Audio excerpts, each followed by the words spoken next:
All right, so we've already seen a number of big-time free agent signings so far throughout this busy offseason, just a couple of weeks into the offseason. And what I'm going to do on this video is react to a new Bleacher Report article where they list off some possible trades that could end up happening or that could be of benefit to a number of teams after some of the biggest free agent signings that we've already seen. So let's get right into it. I'm going to waste no time. And again, these are just trade ideas. These aren't actual trade proposals that are going on right now. But let's get right into it. This one caught my interest and is between the Miami Heat and the New Orleans Pelicans. This one sends Brandon Ingram over to the Miami Heat in exchange for Tyler Hero, Caleb Martin, and a 2029 first-round pick. So off the bat, I think this is definitely a win-win trade for Miami. An offense centered around Jimmy Butler, Terry Rozier, Bam Adebayo, and Brandon Ingram is really, really good. Your only question now is how much better is Brandon Ingram compared to Tyler Hero? We've seen Hero perform better on bigger stages than Brandon Ingram, including the NBA Finals in his rookie year. But still, Brandon Ingram is a very dynamic scorer who can fit within their scheme and everything. And he just gives Jimmy Butler really good backup, just experience scoring, experience shot creating, and those sorts of things. I also think defensively, it makes a lot of sense for the Heat to add a guy like Brandon Ingram. He is a solid enough defender, but his biggest attribute on that end is his length. So that is a lot of length to deal with out there on the perimeter if Brandon Ingram is on that Miami Heat roster. For the Pelicans, makes a lot of sense because, for one, they don't seem too high right now on breaking the bank for Brandon Ingram, who is up for an extension next summer. So it's better to give him up now this offseason than lose him for nothing next summer. So bringing in a guy like Tyler Hero over to New Orleans fits well within their offense. Another go-to scorer with a lot of big-time playoff experience and also a really, really underrated secondary playmaker. That's one thing that people don't talk about a lot with Tyler Hero is his ability to playmake, right, and find and set up other guys. We saw that a couple of times also throughout the postseason and the play-in and the playoffs. So that's one attribute he gives to this team. We know that they've kind of been at a lack of playmaking the last couple of seasons. They added DeJounte Murray. Bringing in a guy like Tyler Hero would continue to help them on that front. And like I said, just think about that offensive front. Zion Williamson, DeJounte Murray, CJ McCollum, and Tyler Hero, along with some of the guys bringing off the bench. Caleb Martin is also included in this deal, kind of in a sign and trade scenario. So it gives them some good depth.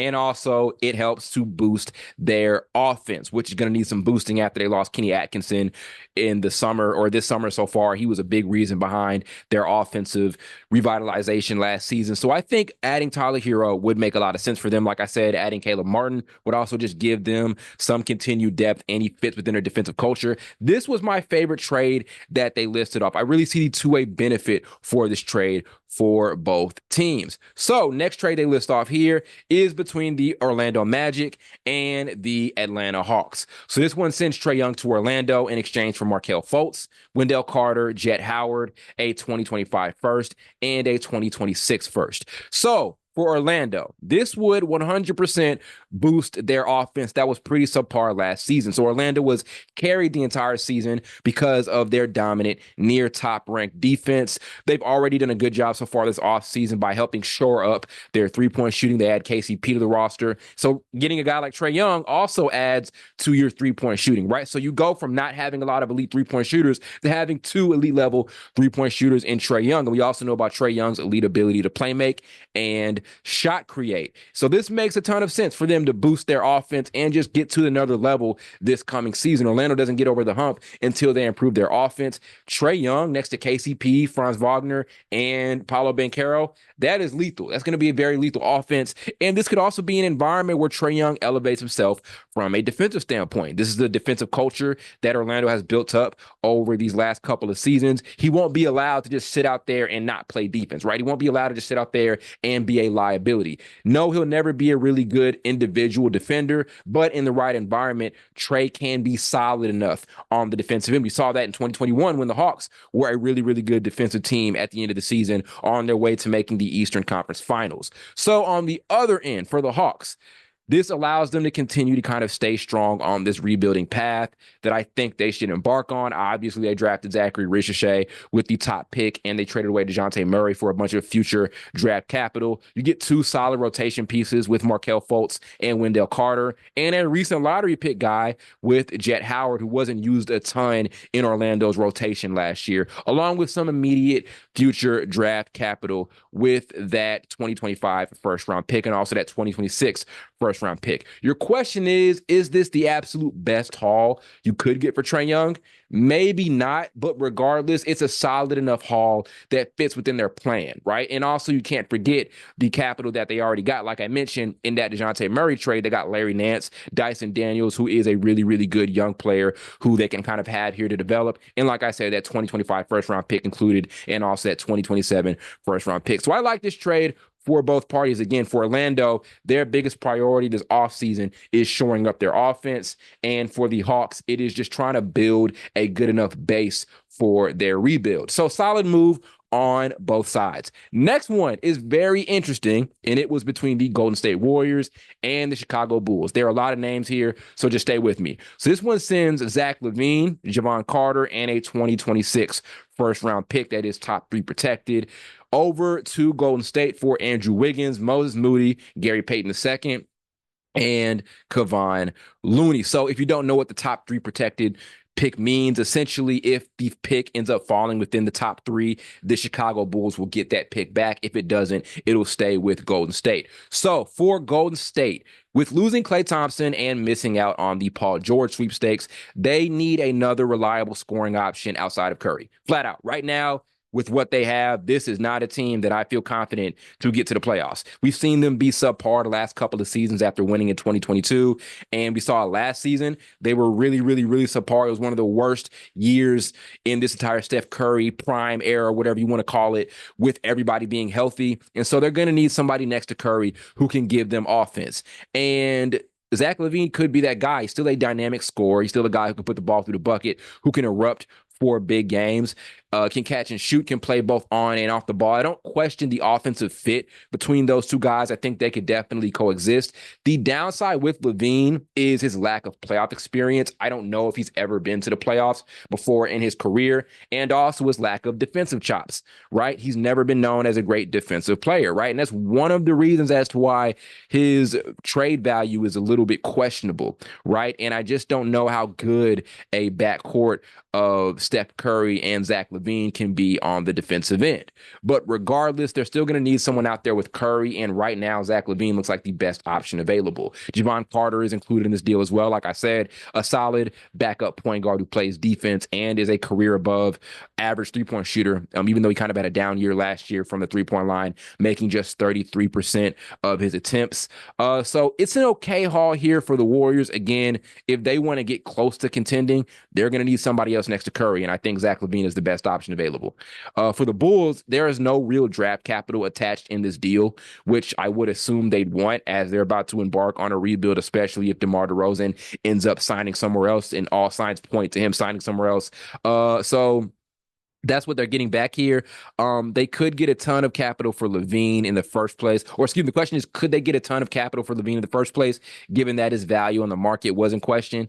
Not sure, right? So their options for Zach LaVine are pretty limited. They saw that at the trade deadline, and they're going to continue to see it this summer. So for Andrew Wiggins, included in this deal, he's 29, so he still has a ton of basketball left and can thrive here and make their offense confident enough next to Kobe White. Moses Moody has also shown some promise and potential in Golden State and could do well in an elevated role here in Chicago.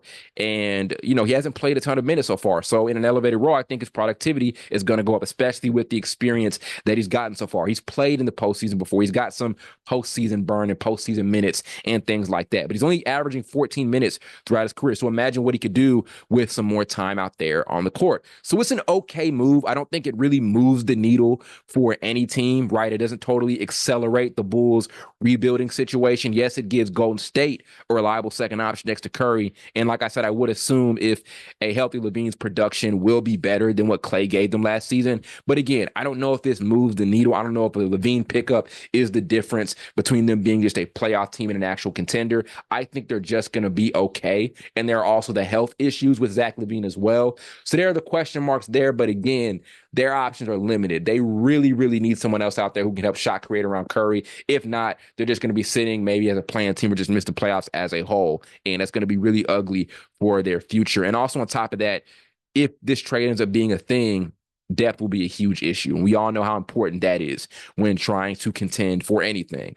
Last trade they mentioned here is between the San Antonio Spurs and the Utah Jazz, sending Keldon Johnson, Malachi Branham, a 2025 first, which is a top 3 protected pick, a 2025 first, a 2029 first, a 2030 first, and a 2026 pick swap for Lauri Markkanen. So the Spurs in this deal are looking to kind of cash out on the Lauri Markkanen sweepstakes. For the Jazz, obviously right now there are a ton of suitors for Markkanen. Priority is to rebuild right away if you trade him away. And this is a ton of draft capital and future assets that you can get back for him. A ton, right? We saw how many picks are included in this trade here. For the Spurs, I don't know if I'm liking this one. I like the basketball fit between Lauri Markkanen and Victor Wembanyama. It is a good investment to make. It is going to be very interesting, especially given the versatility between those two guys, especially Victor Wembanyama, who next season we're going to see him have some reps at the point guard position with his ability to handle the ball and pass. We already saw some flashes of it in his rookie year. So for a basketball fit, it does make sense. But for a rebuilding team, do you want to give up so much draft capital for a guy like Lauri Markkanen?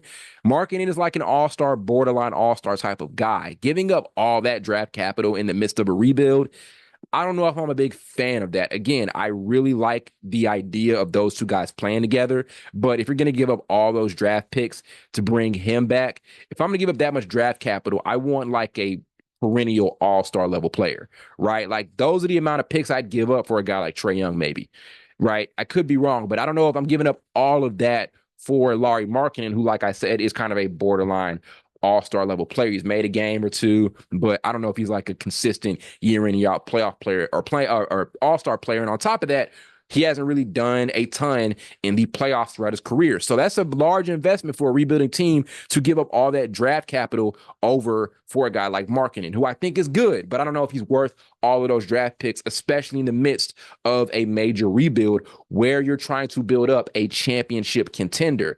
So I'm not big on this deal. Again, I like it for Utah because they're going to need as much draft capital they can get for this rebuild. And I like the fit between Wembanyama and Markkanen. And I do think Markkanen is a great player, but all of that for him, I just don't know. So that's what I'm thinking. So the only two trades that I'm really in favor of here is the trade between the Heat and the Pelicans, and also that trade idea between the Magic and the Hawks. The other two, not a super, super big fan of. Again, with Golden State, they're going to need another shot creator around Curry. LaVine makes some sense because he can help uplift that offense, but I don't know if he's going to totally move the needle for them and get them back into contender status due to his lack of experience and also his inabilities on the defensive end and also his health issues. And for the Spurs and Jazz, again, pick makes sense here for the Jazz to get that draft capital back, but for the Spurs, I'm not giving up all that draft capital in the midst of a rebuild, which could be one of the greatest rebuilds ever for Lauri Markkanen. So that's what I'm thinking. Add some more trade ideas in the comments. Let me know what you think, and we'll see what else we see some of these teams do, whether they're contending or rebuilding throughout the next couple of months in this busy offseason.